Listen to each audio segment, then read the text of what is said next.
Welcome to the Your Leadership Legacy podcast. My name is Tina Paulus-Krause, and I'm so excited to bring you this next podcast dedicated to you high performers out there who want to reinvent yourself, reinvent your business, maybe your career, all of it. This podcast is all about being dedicated to transformation and being the best possible leader of yourself and others that you can be in order to create a legacy that lives on. Welcome to Your Leadership Legacy. My name is Tina Paulus-Krause. I am the founder and CEO of True You Teams. And here we go.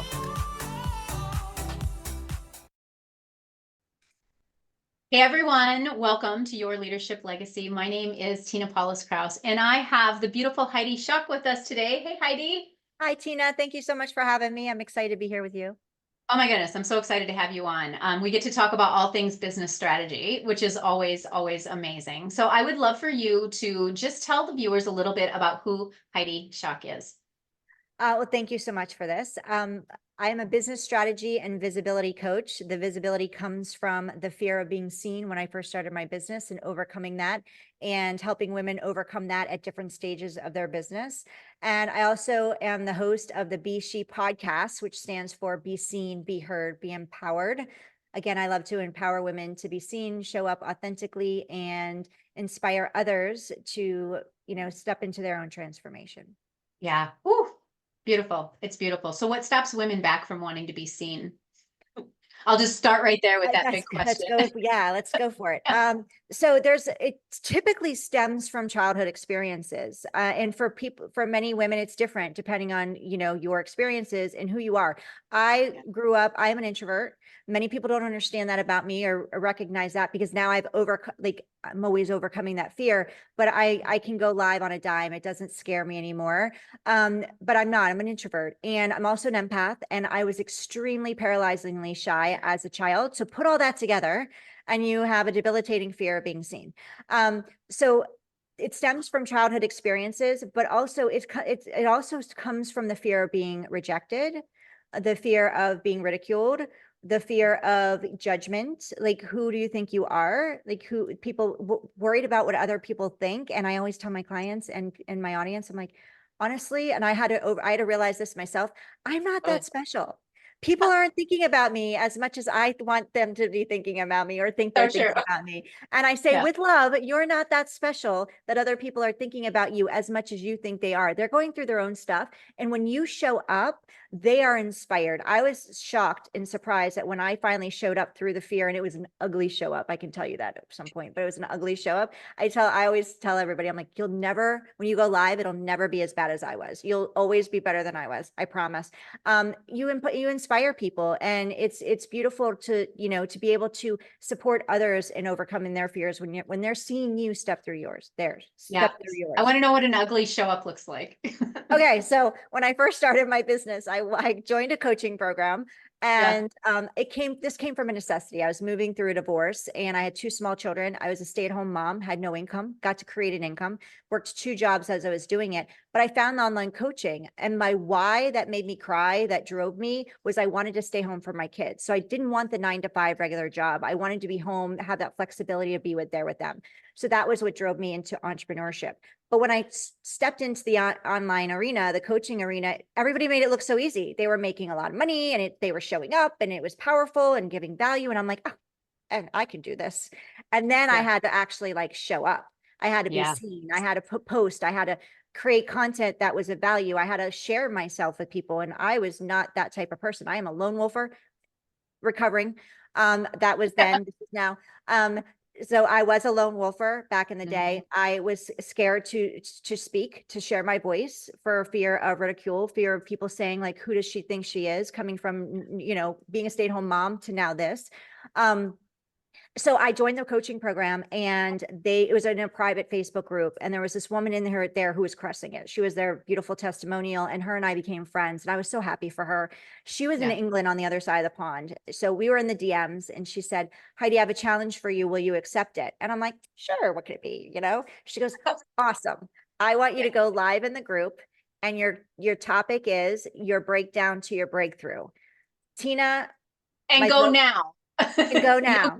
Days to think about it. It's take action now. My throat closed, my chest got tight, I started sweating, and I started shaking. I'm like, I can't do that. And she's like, I will be here to support you, but I'm on the other side of the pond. It's after midnight here. You get to do it now. So I went live and it was ugly. I shook, I sweated, my chest was tight, my throat was closing. I could hardly get my words out. Tina, I didn't cry. I did not cry. I bawled. I bawled my eyes out. It was a hyperventilation, the ugly, ugly snifflies. My eyes swelled, my face swelled, and the emotions were so intense that a migraine started coming on. So I got through the live stream and I hit the end button and we got back in the DMs and she said, congratulations, that was great. And I'm like, no, it wasn't. And she said, I have another challenge for you. Will you accept? And I said, it can't be that bad, right? I've already done the worst that I can do. Yeah. She goes, awesome. I want you to go live for the next 5 days. I said, good night. The next morning I woke up and I was scared to death to go inside that group and see, because I was scared of rejection, ridicule, all the things. I had so much compassion, so many comments thanking me in support of me, thanking me for inspiring them to go live. I thought I was the only one who with this fear. I thought everybody else was crushing it and nobody had the fear that I had. They also, other people that didn't have the fear of going live were like, I'm so inspired to now step out of my comfort zone because I've been allowing this to allow me to play small. Now I want to go live. One of the coaches inside the program did an impromptu training around my live stream, sharing the power of being vulnerable. And did I get over it right away through that one experience? No, but it allowed me to be seen in a different way and to know that, you know what, there are people out there who are going to support you through your fears. You just got to show up and be open and honest about what they are. Yeah. Ooh, powerful, super powerful, Heidi. It's really about showing up and moving through the fear. Like you moved through the fear in that moment.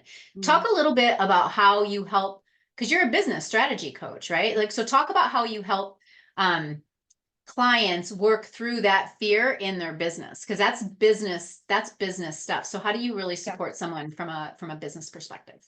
Well, in our program, we have I have a hybrid model in my upper program, and it's a group program with one-on-one coaching. So they can come to me they get to meet me, and we have accountability calls one-on-one. So I get to meet them where they are, which is a really important piece, I feel, for my clients, because they're in a little bit of a different stage, each of them.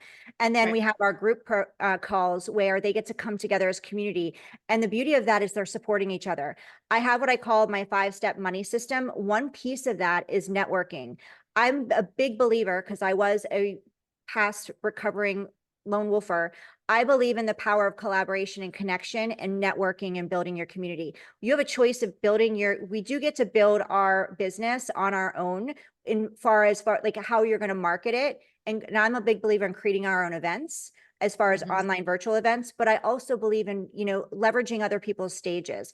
And depending on where you are, I do have women that have a fear. They've never done anything. This is like they're ready to step into the entrepreneurship journey. Going live is a huge fear. So I move them through the tech. I try and make all that super easy for them so they can because that's a big fear for many women getting started, is the tech part of it. So we release that part of it. And then we support them in actually going live and practicing. I do tell people, if you're just going live for the first time and you're really nervous about it, open up your own private Facebook group. You can go live in there and practice your lighting, practice your tech, your camera, your mic, how you sound, the energy level you're bringing to it. Because a lot of times we think we're showing up with all this energy, and then we watch back, we're like, I didn't have that much energy I thought I had. I've totally felt like that before. Yeah. So I'm like, practice before you do it, if that's what's going to help you. And then just take action, because action is going to bring you clarity. And the more you do it, you're going to get better. And it's baby steps. When you first go live, if that's where your challenge is, you don't have to go for 30 minutes. People can't consume long-term content like that. So understand that humans have the bandwidth of less than a goldfish. We can't like literally stay not connected, but our attention is less than a goldfish, which is sad. So start with a 2-minute, like I do a daily 10 minutes to win it, 10 minutes consumable. It's easy for me. It's easy for my audience. You can start with a 2-minute tip of the day or a 2-minute tip of the week. You can start small until as you grow. It's all about the growth. And understand like if that's not your challenge, no matter where you are in your stage, that fear of being seen is going to show up. So we help them navigate what that is. Like going on podcasts. When I first started doing podcast interviews, that was a new fear of being seen, because it's a new stage that you're on. So really just understanding when the fear comes up. And real quick, I'll say that experience I just shared with you of the horrific going live story, that feeling is beautiful to me now. Whenever my chest gets tight, I start shaking, I start sweating, and my throat closes, I now sit back and I go, thank you. Thank you for showing up for me, because I know this fear is really excruciating for me, but now I know that's my next cut. This is the next level I get to go into, and I don't get to play small. I don't get to sit back. I actually get to jump in with 2 feet. Yeah. Yeah. I hear a couple of things. I hear being your own best coach. Like I just, like we get to learn how to be our own best coach. And then I also hear authenticity from you. So talk a little bit about why authenticity matters. Because here's the thing, I'm a recovering perfectionist, right? Like, so I would not go live because I wouldn't know what I was going to say. I wasn't perfect. I didn't, and so because it wasn't perfect. And when I can just let go of that perfection and just show up authentically, it's magic. So talk about why that happens.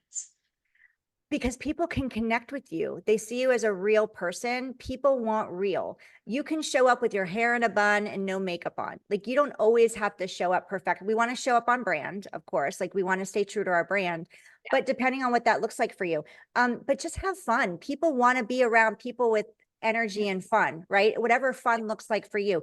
If you are more conservative, then that's who your audience you're going to attract. Don't try to be somebody who's energetic and outgoing. If you are more calm and relaxed, that's the beauty of you. And those are the people that you're going to attract. We're not trying to solve the world's problems. Your goal is to carve out your corner of the market and support your audience and your clients as best as you can. And when you're comparisonitis, when we're in that comparisonitis game and we're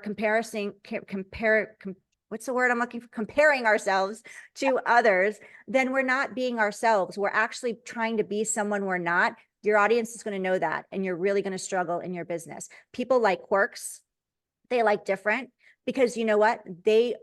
They're scared to be seen. They have their quirks, and they have what makes them different. And when you're showing up authentically and real, and honestly, there's times where I show up and I'm like, what am I going to talk about today? And I might put it together last minute. And some of those times are the most beautiful conversations or content, because you're real and raw. And you can even say, hey, you know what? Life happened to me this morning. I had to take my kids here. They forgot this. We got to go back. It's raining. I was delayed. I'm just hopping on, and I don't know what I'm talking about today. So what do you guys like?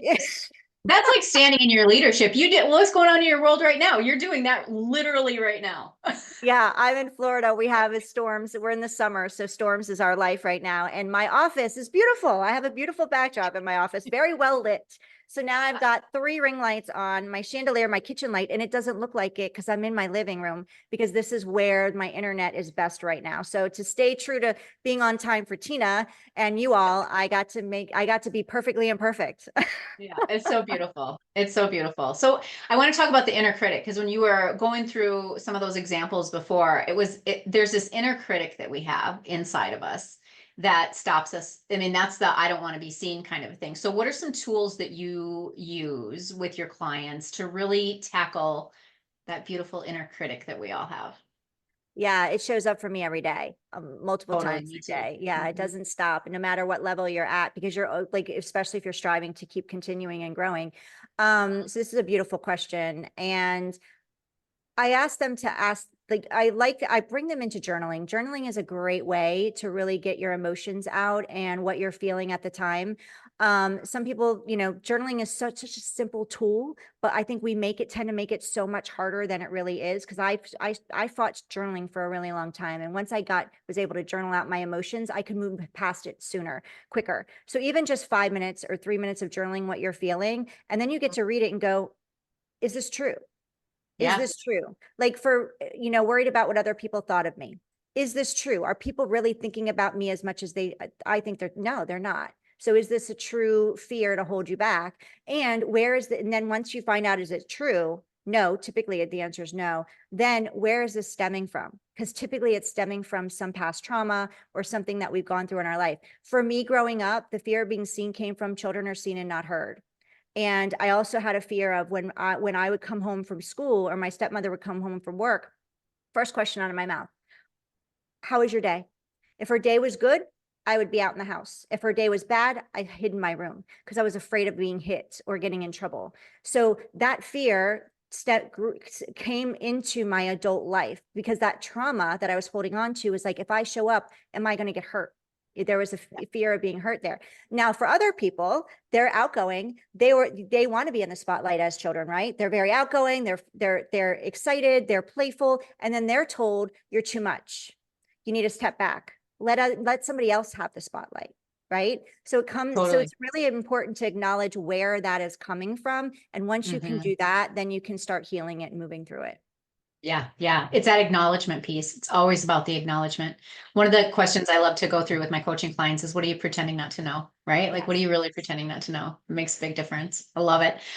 So it's been a journey for you, right? Like, you started, you were working, you made this decision to be at home with your kids, which is beautiful and amazing. So what's been like the biggest lesson for you personally that you've learned throughout the whole journey?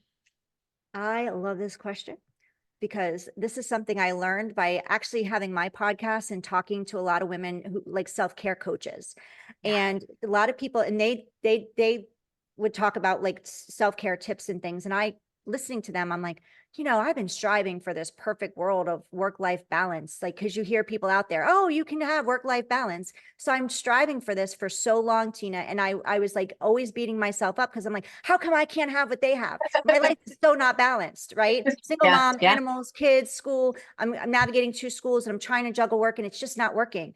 And I'm like, and so I'm beating my head against the wall and feeling guilty that I can't reach that level. And then I realized, I'm like, that's perfectionism nobody can reach. We got a scale here. We're trying to balance at all times. And that's a lot of pressure. It's a lot of weight on my shoulders to carry. And it just doesn't exist. So I created what's called work-life grace. I give myself grace when work's going to be a little heavy at times, and my children are going to be need me more, and I need self-care a little more. And I'm just in communication with my kids around that. Like, tonight, mommy's got to work till 9, or I need to go lay down for 10 minutes, or what do you all want to do to go out and have some fun? I bring it in. So work-life grace is what I've created. So that's been my biggest lesson in my entrepreneurial journey. Yeah, I love that work-life grace, because I always talk about balance, and we create our balance, right? It's not something that you achieve or get to, like, you create it. If you need it, you get to create it, and whatever that means. But grace is like, why the word grace? Because I love, love, love that word. Why the word grace? What does it look like when we have grace for ourselves?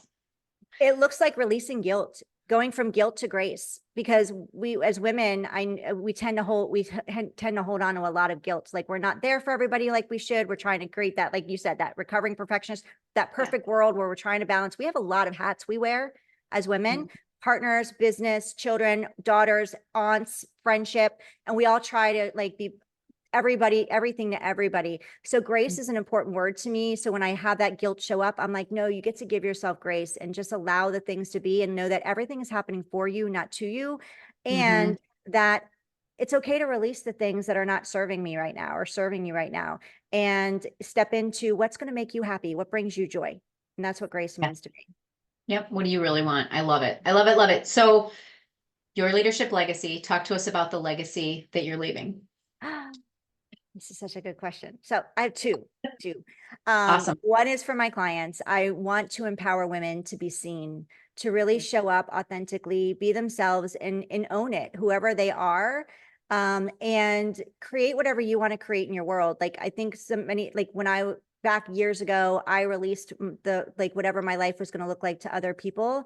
And I want to empower women to be seen, to really create the goals and dreams that they want to. And if you have a spouse and you have a family, you get to do this together, but you get to be part of that conversation and share your voice and be seen. My other legacy is for my children, to really empower them to step into creating whatever goals they want to, not just to do what the world thinks they should do or what other people think they should do, but for what they really want, and go after their dreams, no matter what they look like. Yeah, that's such an important legacy, right? When I think back to my own experience, and I think I'm hearing this in your experiences too, it was always about, well, isn't that what I'm supposed to do? Isn't that what you're supposed to grow up and there's this path that you're supposed to go on. And like, what if that's not the path that you really want? And I don't know that we ever had the option, right? It was just like, that's what you did. And so the fact that now you can now create that legacy with your kids is super, really cool. Really, really cool. So thank you so much for being on today. Where can people find you? You can find me on all the platforms, but I'll give you one. Instagram is probably the easiest one, Heidi Schalk Coaching. You can find me there. And you can also find me at my website, HeidiSchalk.com. Those are probably the two easiest. And then you can, search me on all the other platforms and I'll be there. Awesome. Awesome. Amazing. All right. Go find Heidi. Heidi, you are amazing. I want to thank you for being on the show today. You are like this huge bundle of power and love and joy all put into one, which is amazing. It's been an honor to meet you and have this discussion. So thank you. It's been an honor to be here. Thank you, Tina. Awesome. All right, everyone. That concludes this episode of Your Leadership Legacy. We'll see you next time. Bye. My name is Tina Paulus-Krause, and I thank you so much for tuning in. I hope you enjoyed the show. Check out our programs and events at trueyouteams.com. And until next time, make it an amazing day.